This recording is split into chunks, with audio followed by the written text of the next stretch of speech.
गणानां त्वा गणपतिगुं हवामहे कविं कवीनामुपमश्रवस्तमं ज्येष्ठराजं ब्रह्मणां ब्रह्मणस्पत नः शृण्वन्नोतिभिः सीदसादनं महागणाधिपतये नमः। प्रणो देवी सरस्वती वाजेभिर्वाजिनीवती धीनामवित्रियवतु महासरस्वत्यै नमः। ओं नमो ब्रह्मणे नमो अस्त्वग्नये नमः पृथिव्यै नम ओषधीभ्यः नमो वाचे नमो वाचस्पतये नमो विष्णवे बृहते करोमि। ओं शान्तिः शान्तिः शान्तिः। वागीशाद्यास्तु मनसः सर्वार्थानामुपक्रमे यन्नत्वा कृतकृत्यास्युस्तन्नमामि गजाननं यस्य निःश्वसितं वेद यो वेदेभ्योऽखिलं जगत् निर्ममेतमहं वन्दे विद्यातीर्थमहेश्वरम्। अविद्याभानुसन्तप्तो विद्यारण्यमहं भजे यदर्ककरतप्तानामरण्यं प्रीतिकारणं योगविद्यासुनिष्णातं नाम संकीर्तने रतं सद्गुरुं प्राणदातारं प्रणतोऽस्मि सदा मुदा। अस्मत् సద్గురుచరణారవిందాభ్యాం నమః. మానవులందరికీ కూడా సన్మార్గాన్ని బోధించేది ధర్మశాస్త్రము. ఆ ధర్మశాస్త్రాన్ని అనుసరించి ఎవరైతే పుణ్యకర్మలను ఆచరిస్తూ ఉంటారో వాళ్ళకి ఫలాలు కూడా మంచి ఫలాలు లభిస్తూ ఉంటాయి.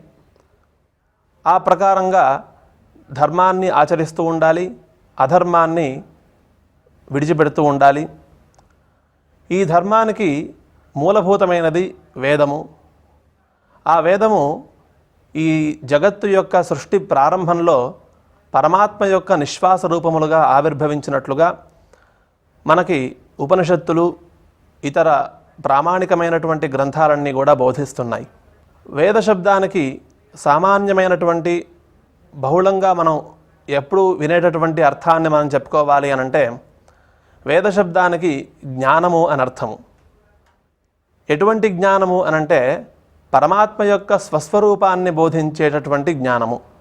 పరమాత్మ ఏ విధంగా ఉంటాడు, ఆయన యొక్క స్వరూపం ఏమిటి, ఆయన యొక్క శక్తి ఏమిటి, ఇటువంటి విషయాలన్నిటినీ కూడా బోధించి మనకి పరమాత్మ యొక్క విజ్ఞానాన్ని బోధించేదే వేదం.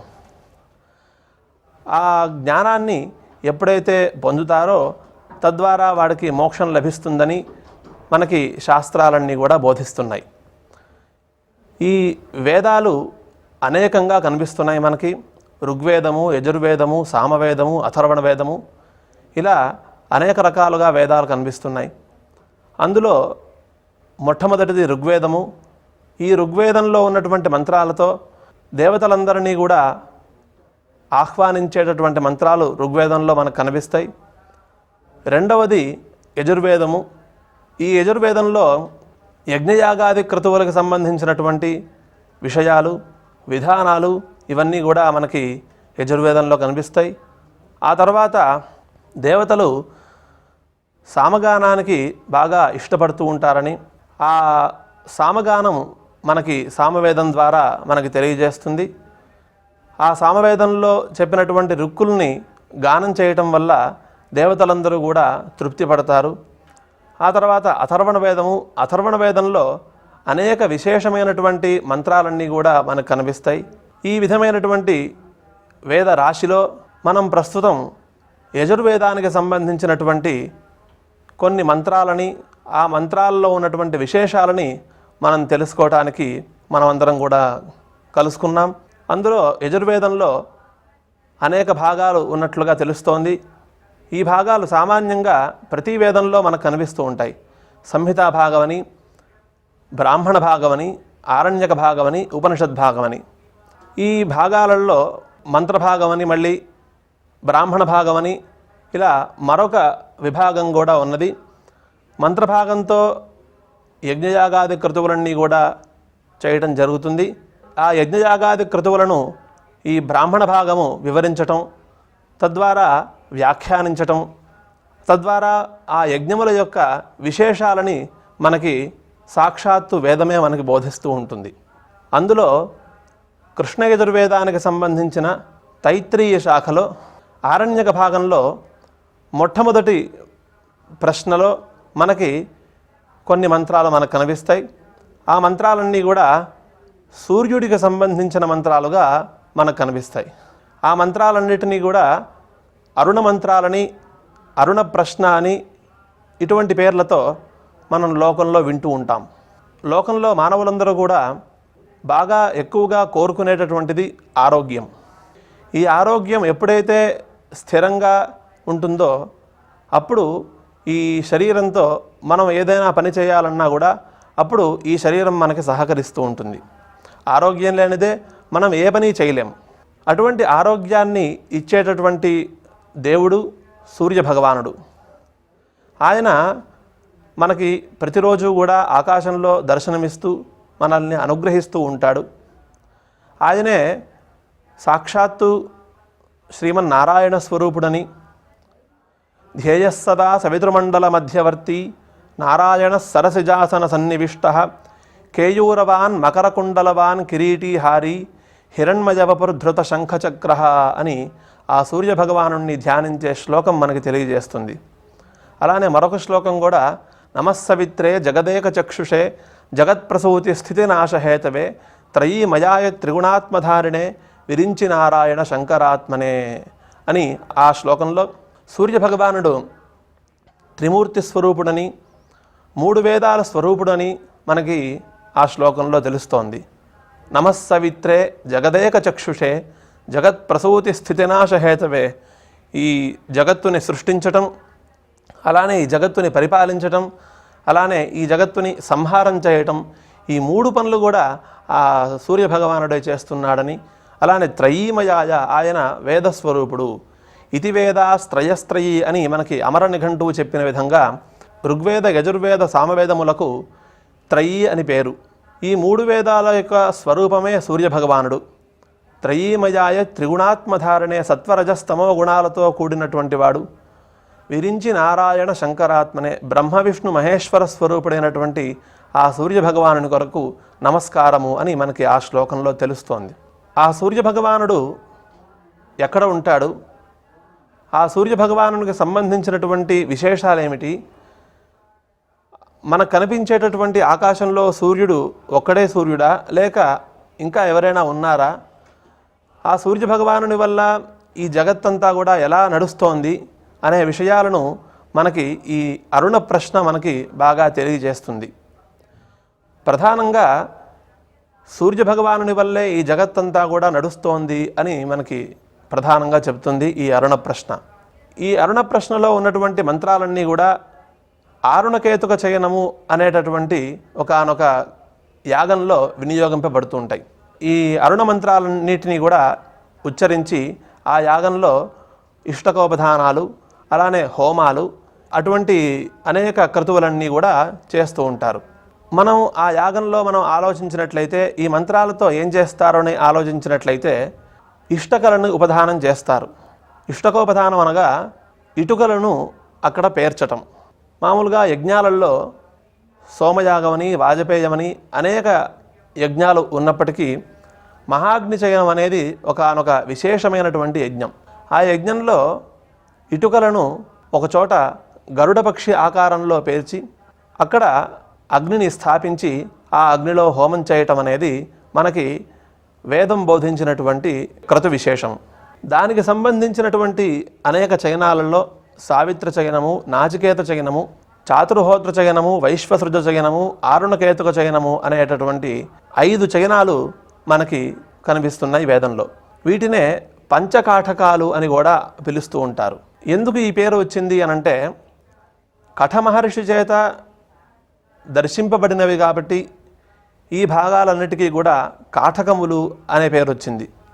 మామూలుగా వేద భాగాన్ని ఎవరెవరు దర్శించారు అనంటే మొట్టమొదట సృష్టి ప్రారంభంలో పరమాత్మ యొక్క నిశ్వాస రూపములుగా ఆవిర్భవించినటువంటి ఈ వేదాలన్నీ మొట్టమొదటగా ఎవరు స్వీకరించారు అనంటే మనకి శ్వేతాశ్వతర మంత్రం చెబుతుంది, యో బ్రహ్మాణం విదధాతి పూర్వం యో వై వేదాంశ్చ ప్రహిణోతి తస్మై తగుంహదేవమాత్మబుద్ధి ప్రకాశం ముముక్షుర్వై శరణమహం ప్రపద్యే అని చెప్తుంది.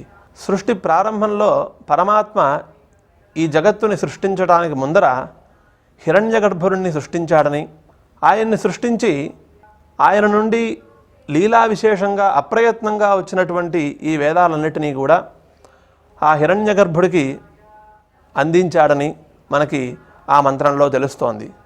ఆ తర్వాత యదక్షరం భూతకృతం విశ్వే దేవా ఉపాసతే మహర్షిమస్య గోప్తారం జమదగ్నిమకుర్వత. ఆ తర్వాత హిరణ్యగర్భుడి నుంచి దేవతలు క్రమక్రమంగా అలా ఆ వేదరాశి అలా కాపాడుతూ వచ్చింది. ఆ తర్వాత దేవతలందరూ కూడా మనము ఈ వేదరాశిని మనం అధ్యయనం చేశాము, వేదం చెప్పినటువంటి ఆ పరమాత్మ స్వరూపాన్ని మనం ప్రతినిత్యము ఉపాసన చేస్తూ ఉన్నాము, ధ్యానం చేస్తూ ఉన్నాం. ఇలానే భూలోకంలో ఉన్నటువంటి మానవులందరూ కూడా ఈ వేదమంత్రాలను అధ్యయనం చేయాలి, ఆ వేదమంత్రాలు బోధించినటువంటి ధర్మాన్ని ఆచరించాలి.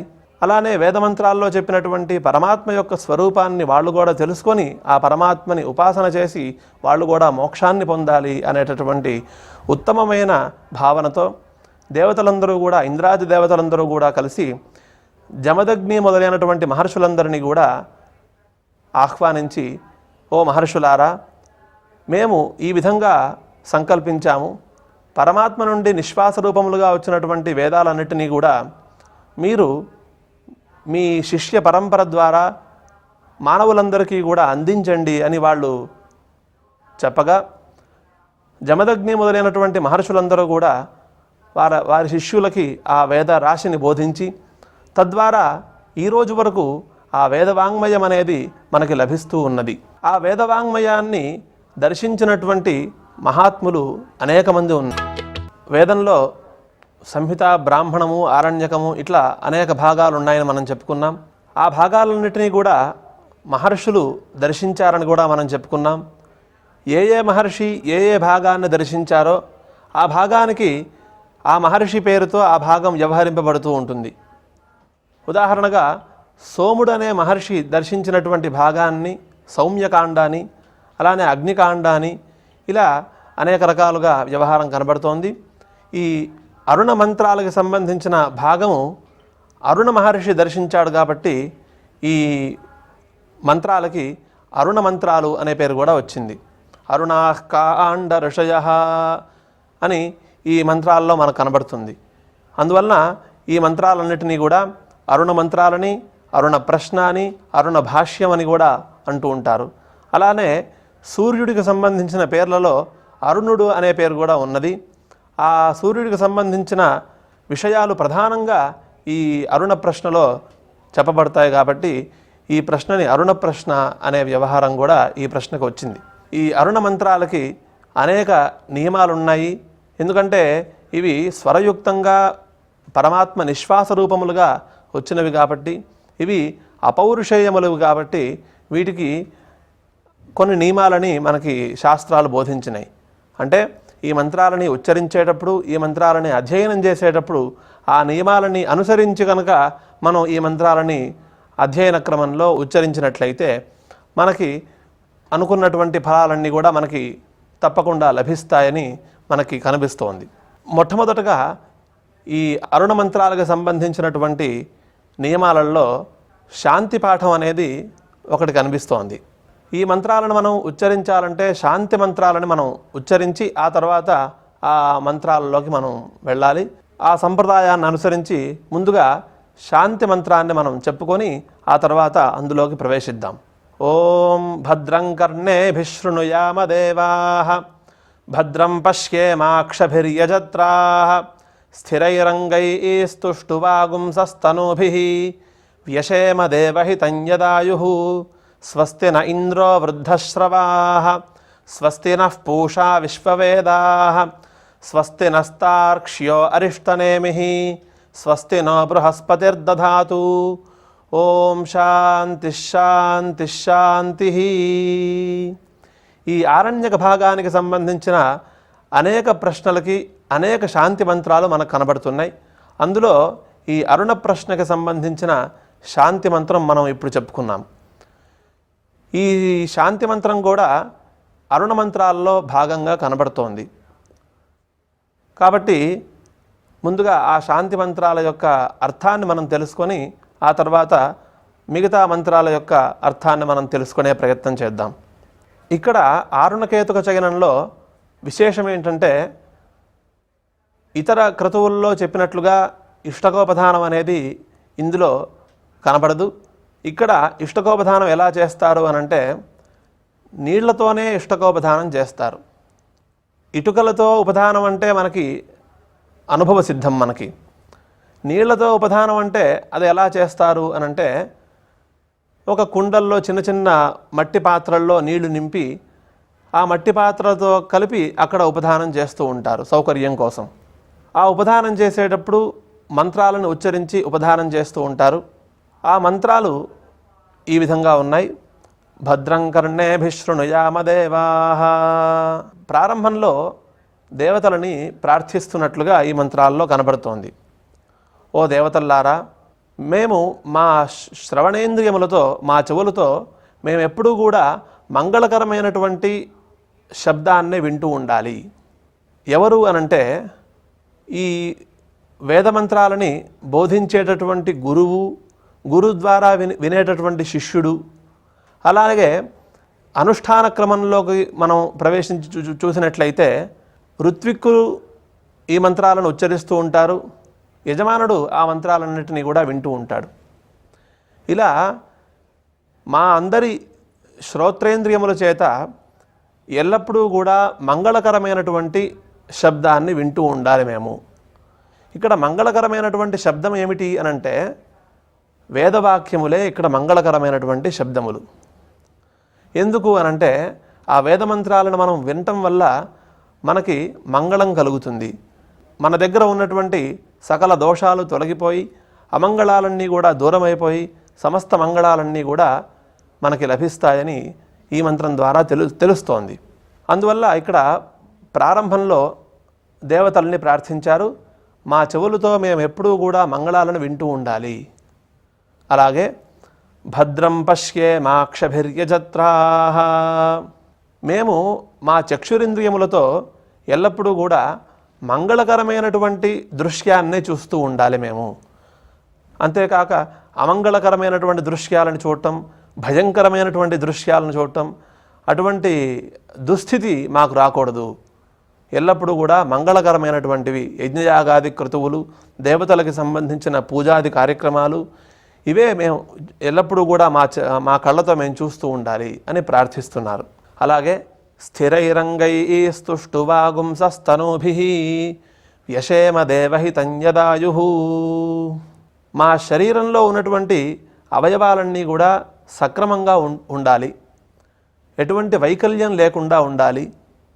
అటువంటి వైకల్యం లేనటువంటి అంగాలతో కూడిన శరీరంతో మేము ఎప్పుడూ కూడా మిమ్మల్ని మేము స్తోత్రం చేస్తూ ఉండాలి. స్థిరైరంగైస్తుష్టువాంసస్తనూభిః.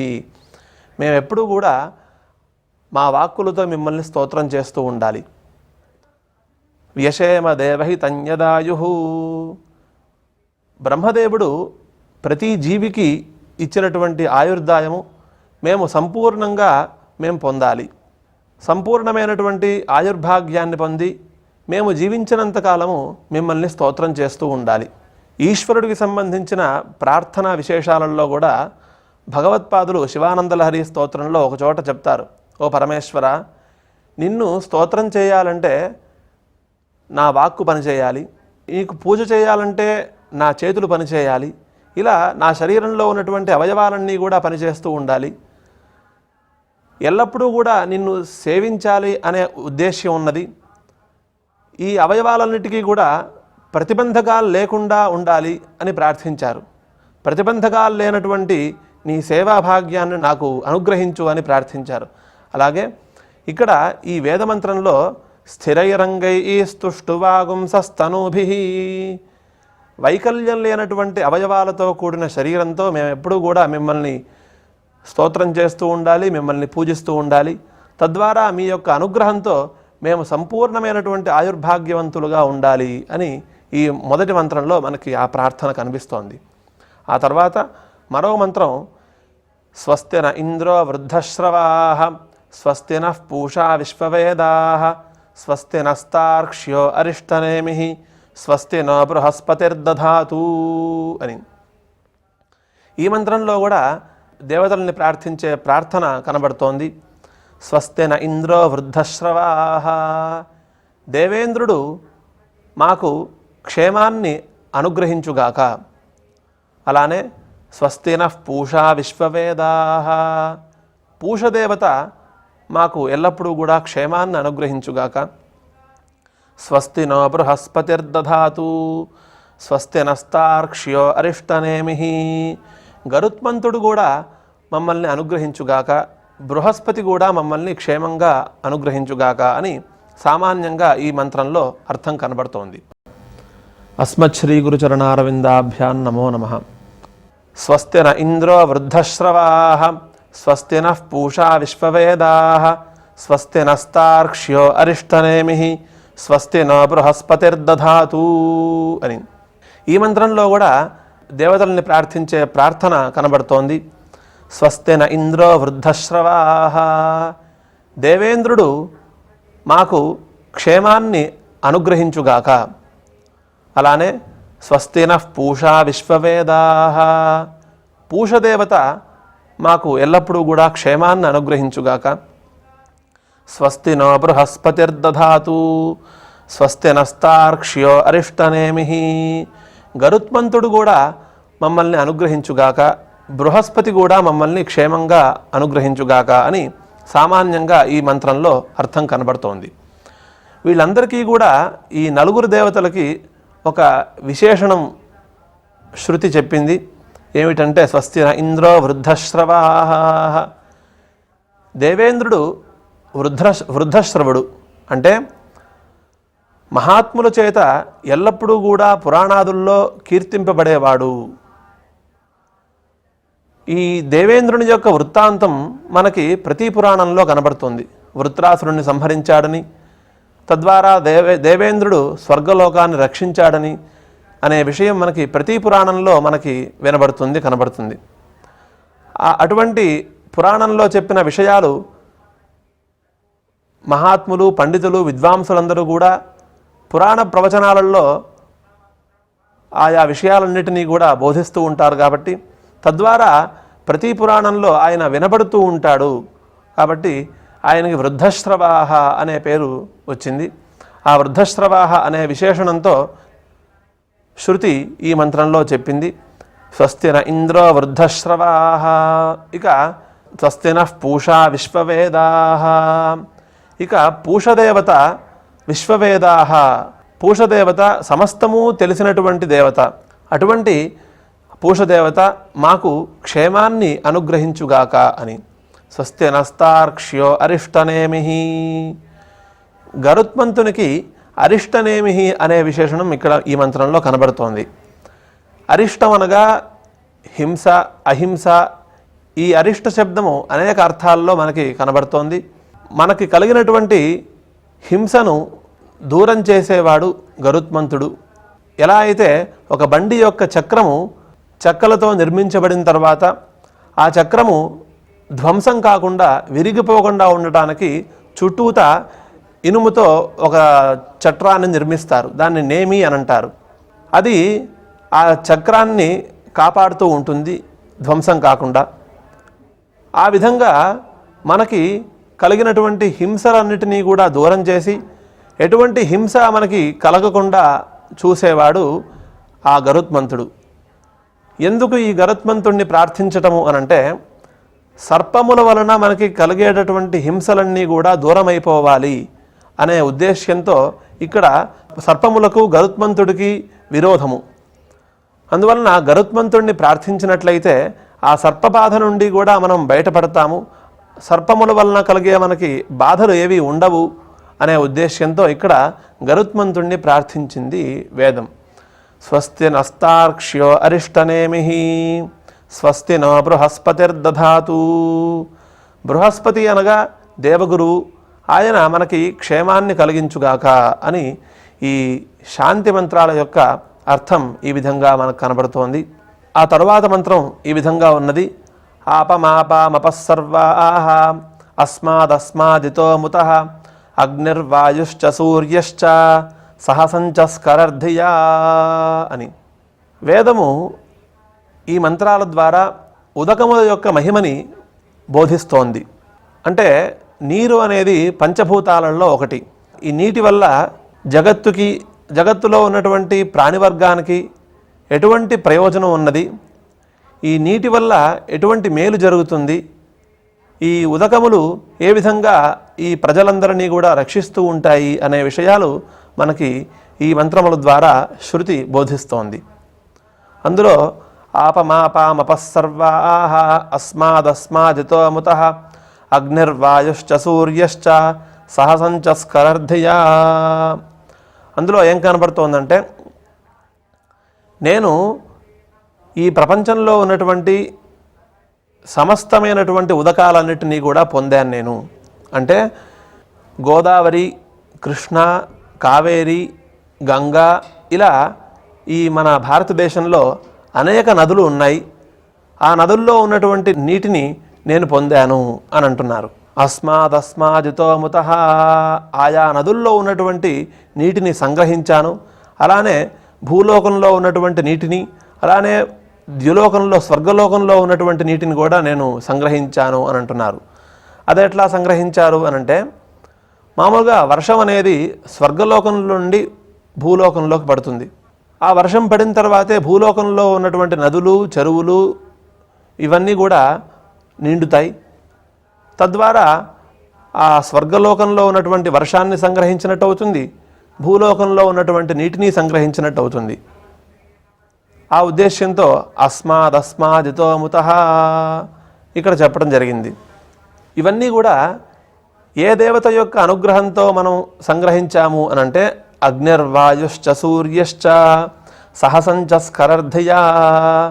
అగ్నిదేవుడు, వాయువు, సూర్యుడు, ఈ ముగ్గురు దేవతల యొక్క అనుగ్రహంతో ఈ ఉదకాలని మేము సంగ్రహించాము అని అంటున్నారు. ఉదక సంగ్రహణ కోసం అగ్నిదేవుడు, వాయువు, సూర్యుడు, ఈ ముగ్గురు దేవతలనే వేదము ఎందుకు చెప్పింది, వాళ్ళ యొక్క అనుగ్రహంతో ఉదకాన్ని సంగ్రహించాము అని ఎందుకు చెప్పింది అనే విషయాన్ని తర్వాత మంత్రాలలో వేదమే స్వయంగా వ్యాఖ్యానం చేస్తుంది. అక్కడ మనం ఆ విషయాలన్నీ కూడా మనం తెలుసుకుందాం. ఆ తర్వాత మంత్రం ఉదకాల గురించి ఏం చెప్తోందంటే, వాయువశ్వారశ్మిపతయః మరీచ్యాత్మానో అద్రుహః దేవీర్భువనసూవరీః పుత్రవత్వాయ మే సుతా. ఈ ఉదకాలన్నీ కూడా వాయుప్రేరణ వల్ల ప్రవహిస్తూ ఉన్నాయి. నదులలో నది ప్రవహిస్తోంది అనంటే వాయువు యొక్క సహకారంతోనే నది ప్రవహిస్తోంది అని చెప్పాలి మనం. వాయువే ఈ నీటిని ప్రవహించేట్టుగా చేస్తున్నాడు అని చెప్పాలి. ఇక్కడ వాయువశ్వారశ్మిపతయః అన్నప్పుడు మామూలుగా లోకంలో ఒక రథంలో కూర్చున్నటువంటి మనుషుల్ని, వ్యక్తుల్ని గుర్రాలు ఏ విధంగా అయితే మోస్తూ ఉంటాయో అదేవిధంగా ఇక్కడ వాయువు అశ్వరూపుడయి ఆ నీళ్ళని మోస్తున్నాడు. అటువంటి వాయువు చేత మోయబడేటటువంటివి ఈ ఉదకాలన్నీ కూడా. ఆ తర్వాత రశ్మిపతయః అనే ఒక విశేషణం. అంటే సూర్యకిరణాల ద్వారా ఈ ఉదకాలన్నీ కూడా, భూలోకంలో ఉన్నటువంటి ఉదకాలన్నీ కూడా రక్షింపబడుతూ ఉంటాయి. ఎండాకాలంలో భూలోకంలో ఉన్నటువంటి నీళ్ళన్నీ కూడా సూర్యుడు కిరణాల ద్వారా గ్రహించి తనలో నిక్షిప్తం చేసుకొని మళ్ళీ వర్షాకాలం వచ్చేటప్పటికి తన కిరణాల ద్వారానే మేఘమండలాన్ని తయారు చేసి మేఘాల ద్వారా భూలోకంలోకి వర్షాన్ని పంపిస్తాడు. ఈ ప్రకారంగా ఆలోచించినట్లయితే రశ్మిపతయః, సూర్యుని యొక్క కిరణాలే ఈ ఉదకాలన్నిటినీ కూడా రక్షిస్తూ ఉంటాయి. అటువంటి సూర్యకిరణాలు రక్షకులుగా కలవి ఈ ఉదకములు. ఆ తర్వాత మరీచ్యాత్మానో అద్రుహః, సూర్యుని యొక్క కిరణాలే ఈ ఉదకములకు ఆధారము, ఉదకముల యొక్క శరీరము. ఎక్కడ ఉంటున్నాయి ఈ ఉదకాలన్నీ కూడా అని ముందు వచ్చే మంత్రాలలో మనకి ఆ ప్రశ్నకు సమాధానం మనకి లభిస్తుంది.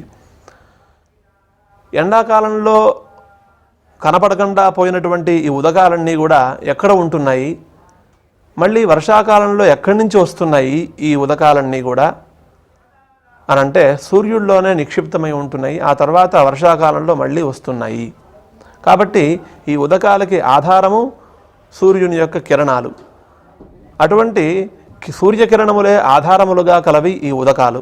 మరి ఈ చ్యాత్మానో అద్రుహ, అద్రుహ అనే ఒక మాట ఉన్నది.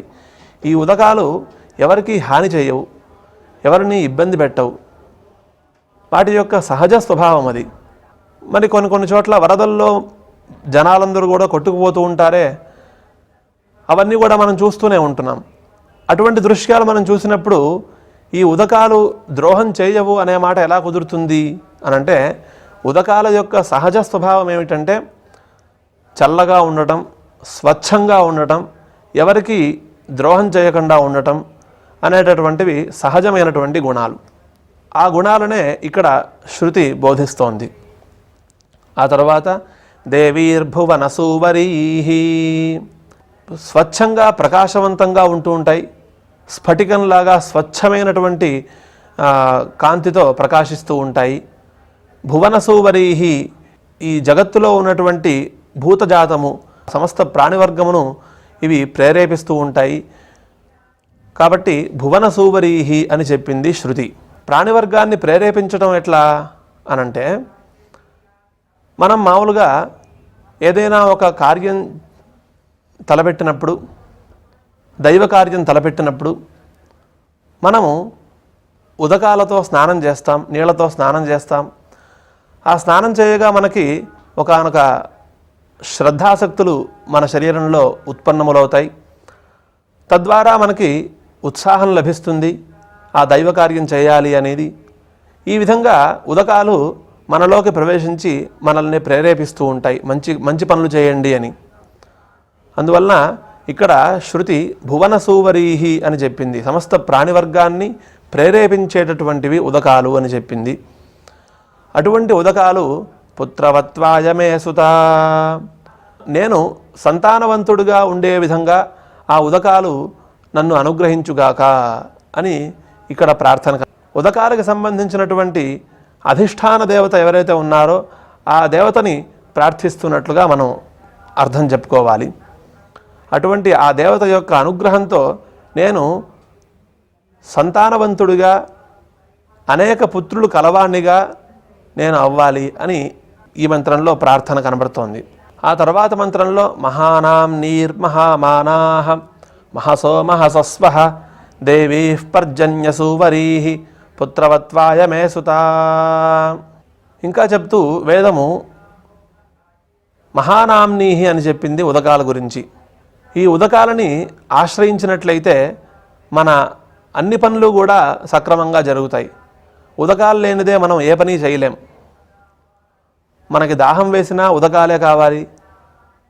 మనకి శరీరంలో మాలిన్యం ఏర్పడినా కూడా ఆ మాలిన్యం తొలగించుకోవటానికి కూడా ఉదకాలే కావాలి. ఇలా ప్రతి దాంట్లో కూడా ఉదక సంబంధం మన జీవనంలో మనకు కనబడుతోంది. కాబట్టి అవి చాలా గొప్పవి. మహామానాహ అని మరొక విశేషణం. ఇవి అందరి చేత పూజింపబడేటటువంటివి. అంటే దేవతా కార్యక్రమాలు చేసేటప్పుడు, పూజాది కార్యక్రమాలు చేసేటప్పుడు ఉదకాలు లేనిదే ఆ కార్యక్రమాలన్నీ కూడా చేయటం కుదరదు. ఎందువలనంటే షోడశోపచార పూజలో పాద్యం సమర్పయామి, అర్ఘ్యం సమర్పయామి, ముఖే శుద్ధ ఆచమనీయం సమర్పయామి అని చెప్పి మనం ఉదకాన్ని చూపించి వదిలిపెడతాం. నీళ్లు లేనిదే ఆ పూజ చేయటం కుదరదు. కాబట్టి మొట్టమొదట కావాల్సినవి పూజకి నీళ్లు కావాలి. అందువల్ల మహామానాహ అని చెప్పింది. మహానాం నీర్మహామానాహ మహసో మహసస్వః. అంతేకాకుండా దేవతా కార్యక్రమాలు చేయాలంటే మనం శుద్ధిగా ఉండాలి.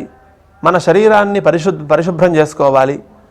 ఈ మన చేతులని శుభ్రం చేసుకోవాలి. ఈ పరిశుద్ధి అనేది మనకి ఉదకాల ద్వారానే మనకి లభిస్తుంది.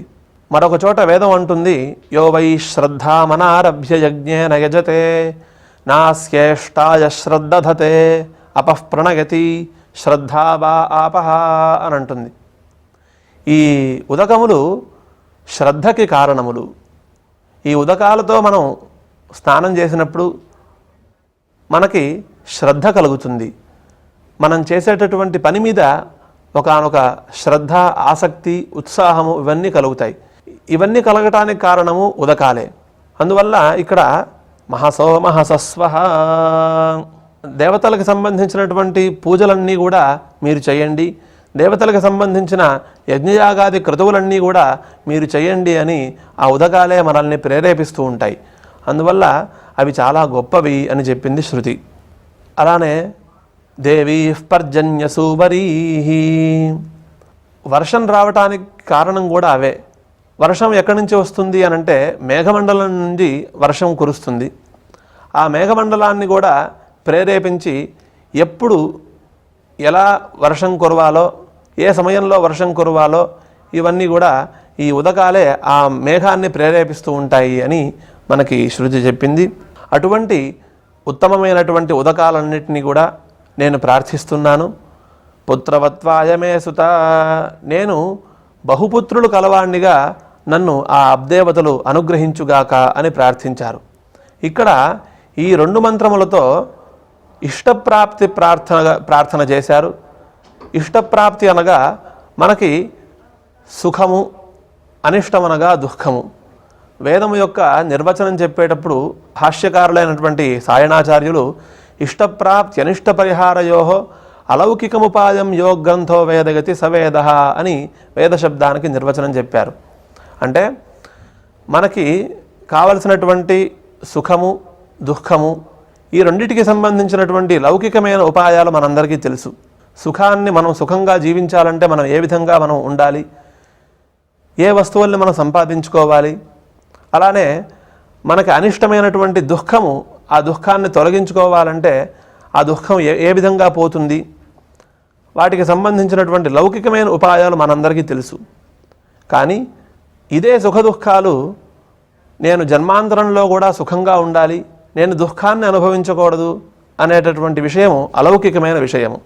ఆ అలౌకికమైనటువంటి విషయాన్ని బోధించేదే వేదం. ఇక్కడ మనకి ఉదకాలని ప్రార్థిస్తూ ఇష్టప్రాప్తిని ప్రార్థించారు. నేను ఎల్లప్పుడూ కూడా సుఖంగా ఉండాలి, నేను మంచి ఎక్కువ మంది పుత్రులతో నేను కలిసి ఉండాలి, నాకు సంతానం కలగాలి, ఇటువంటి ప్రార్థనలన్నీ కూడా మనం ఈ 2 మంత్రాలలో మనం విన్నాం. అరుణ మంత్రాల యొక్క అర్థాన్ని మనం తెలుసుకుంటున్నాం. అందులో శాంతి మంత్రముల యొక్క అర్థాన్ని మనం తెలుసుకొని ఆ తర్వాత వేదం చెప్పినటువంటి ఉదకముల మహిమను తెలుసుకున్నాం. అందులో భాగంగా అబ్దేవతలకి సంబంధించినటువంటి ప్రార్థనలను కూడా మనం చెప్పుకుంటున్నాం. అందులో అబ్దేవతలను సంబోధించి ఇష్టప్రాప్తి గురించి ప్రార్థించడం జరిగింది. అటుపైన మంత్రం ఏం చెప్తుందో మనం పరిశీలిద్దాం. ఆ మంత్రంలో అనిష్ట పరిహారం గురించి ప్రార్థన కనబడుతోంది. ఆ మంత్రం ఏంటంటే అపాశ్నుష్ణ్యమపారక్షః అపాశ్నుష్ణ్యమపారఘం అపాఘ్రామపచావర్తిం అపదేవీ రితోహిత. మనం అనుకున్నాం ఇష్టప్రాప్తి అంటే ఏమిటి, అనిష్ట పరిహారం అంటే ఏమిటి అని మనం చెప్పుకున్నాం. ఇష్టప్రాప్తి అనగా ఉదకముల ద్వారా మనకి కావలసినటువంటి మనకు అభీష్టములైనటువంటి ప్రయోజనాలు. అనిష్ట పరిహారములు అనగా ఉదకముల ద్వారా మనకి కలిగేటటువంటి హాని, ఇటువంటివన్నీ కూడా దూరం అయిపోవాలి అని ప్రార్థించటం. ఆ ప్రార్థనే ఈ మంత్రంలో మనకు కనిపిస్తోంది. అపాశ్నుష్ణ్యమపారక్షః, ఇక్కడ అశ్నుష్ణ్యం అనే పదం కనిపిస్తోంది. అశ్ని శబ్దానికి భోక్త అని అర్థము, అంటే అనుభవించేవాడు అని అర్థము. అంటే దేన్ని అనుభవిస్తున్నాడు? లోకంలో వాడు ఒక మనిషి సుఖాన్ని అనుభవిస్తున్నాడు అనుకోండి, వాణ్ణి అనుభవించేవాడు అని అంటారు. ఉదాహరణగా సుఖంగా జీవించటం కోసం ఒక వ్యక్తి గృహాన్ని నిర్మించుకున్నాడు, ఆ గృహంలో నివసిస్తున్నాడు. వాడు అనుభవించటానికి యోగ్యమైనటువంటిది గృహము. ఆ గృహము ఇక్కడ అశ్ని శబ్దం చేత చెప్పబడుతుంది. అంటే అనుభవించటానికి యోగ్యమైనటువంటి వస్తువు ఏదైతే ఉన్నదో ఆ వస్తువు ఇక్కడ అశ్ని శబ్దం చేత చెప్పబడుతుంది. ఆ తర్వాత ఉష్ణి శబ్దం ఉంది. ఆ ఉష్ణి శబ్దం ఏంటంటే అనుభవించేటటువంటి వస్తువుని దహించే అగ్ని ఏదైతే ఉన్నదో ఆ అగ్నికి ఉష్ణి అని పేరు.